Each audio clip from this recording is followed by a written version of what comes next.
Questo argomento è molto complesso e abbastanza tecnico, tuttavia in questo video ci sono delle semplificazioni per fare in modo che sia comprensibile tutto quanto anche a persone che non si sono mai approcciate a questa materia, quindi niente paura.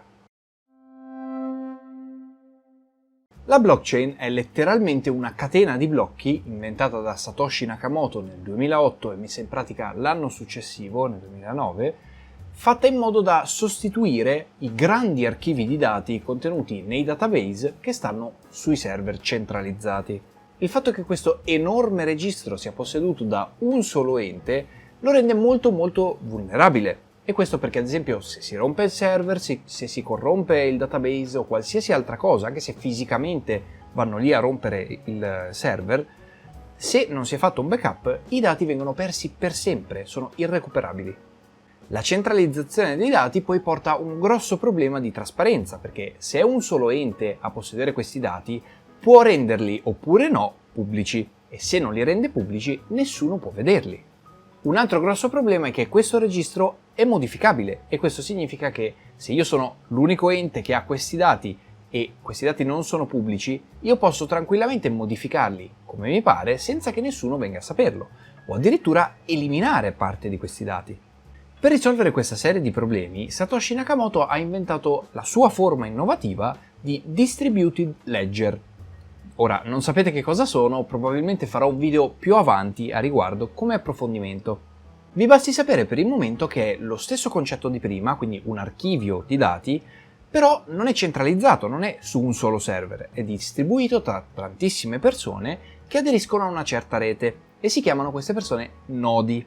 Ogni nodo ha la possibilità di leggere e modificare i dati all'interno di questo database.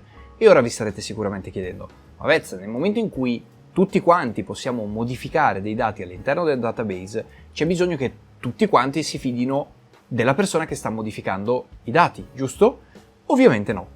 E la risposta è no per il semplice motivo che il sistema non si basa sulla reciproca conoscenza, quindi i nodi tra di loro non si conoscono, non sanno chi sono.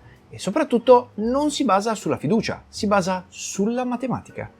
La matematica e in particolare la crittografia. E tutto ciò è possibile perché globalmente tutta la serie di persone che hanno una copia del database devono rispettare delle regole che sono scritte all'interno del protocollo di questa rete.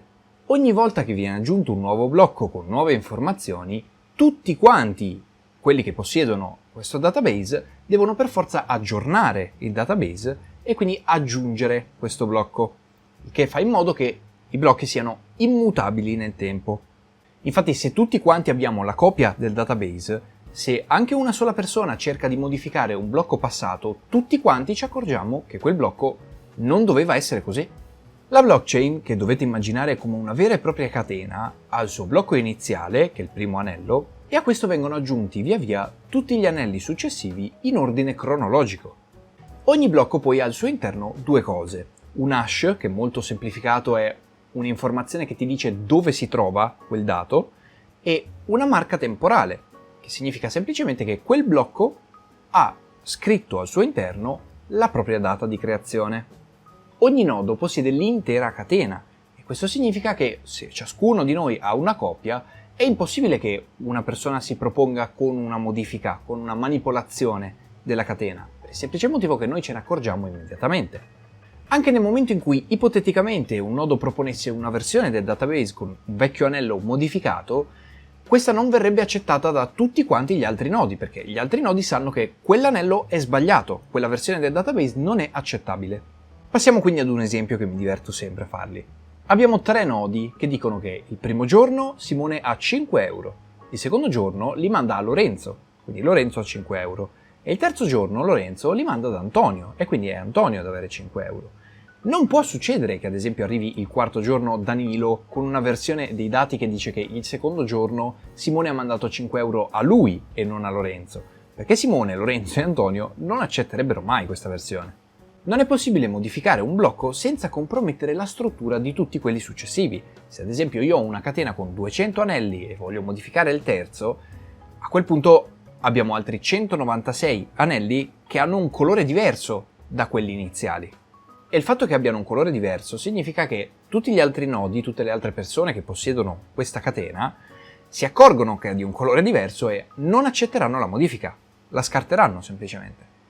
Esiste un unico modo per non far scartare una modifica del genere, ed è il fatto che la maggior parte dei nodi, quindi la maggioranza delle persone che posseggono quel database, accettino quella modifica, quindi la scelgano come catena principale.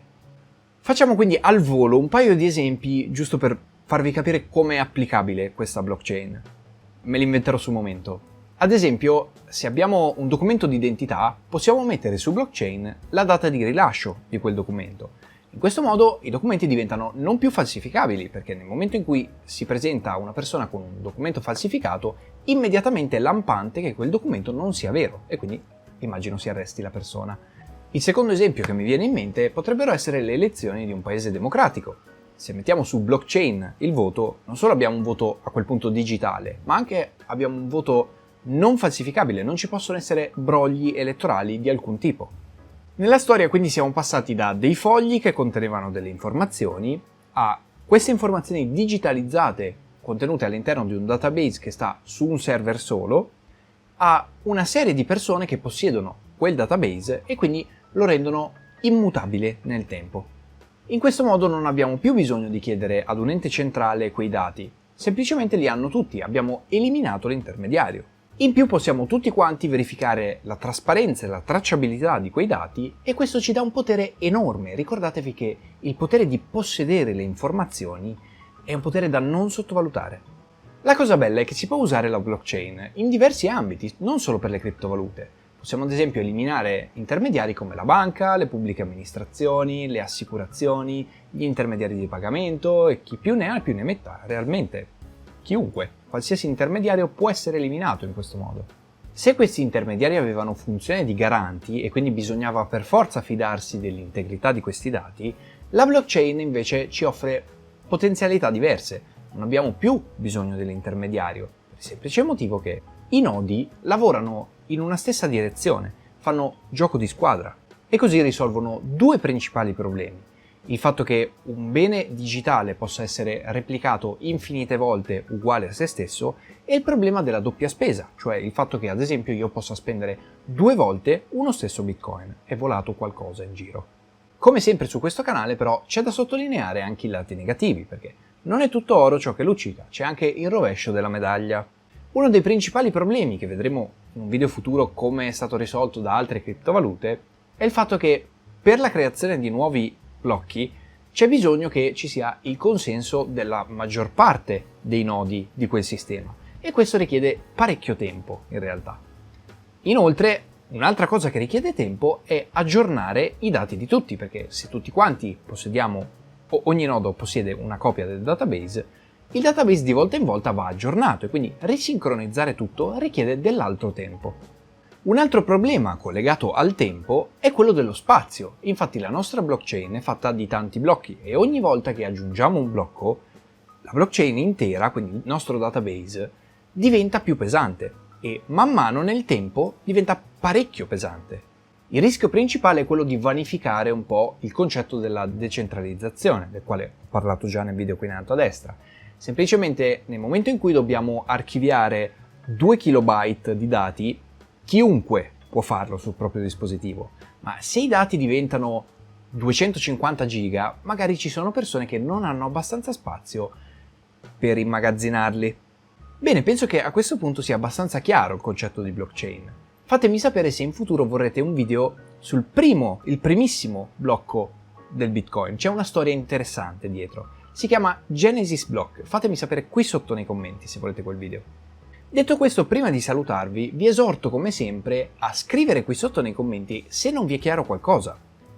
Non vergognatevi, semplicemente se non avete capito una qualche cosa, fate la domanda e io, se sono in grado di rispondervi, sono subito immediatamente pronto a rispondervi appena ho un attimo di tempo. In genere rispondo massimo 24, ma proprio 48 ore quando va malissimo, quindi sono super attivo nei commenti.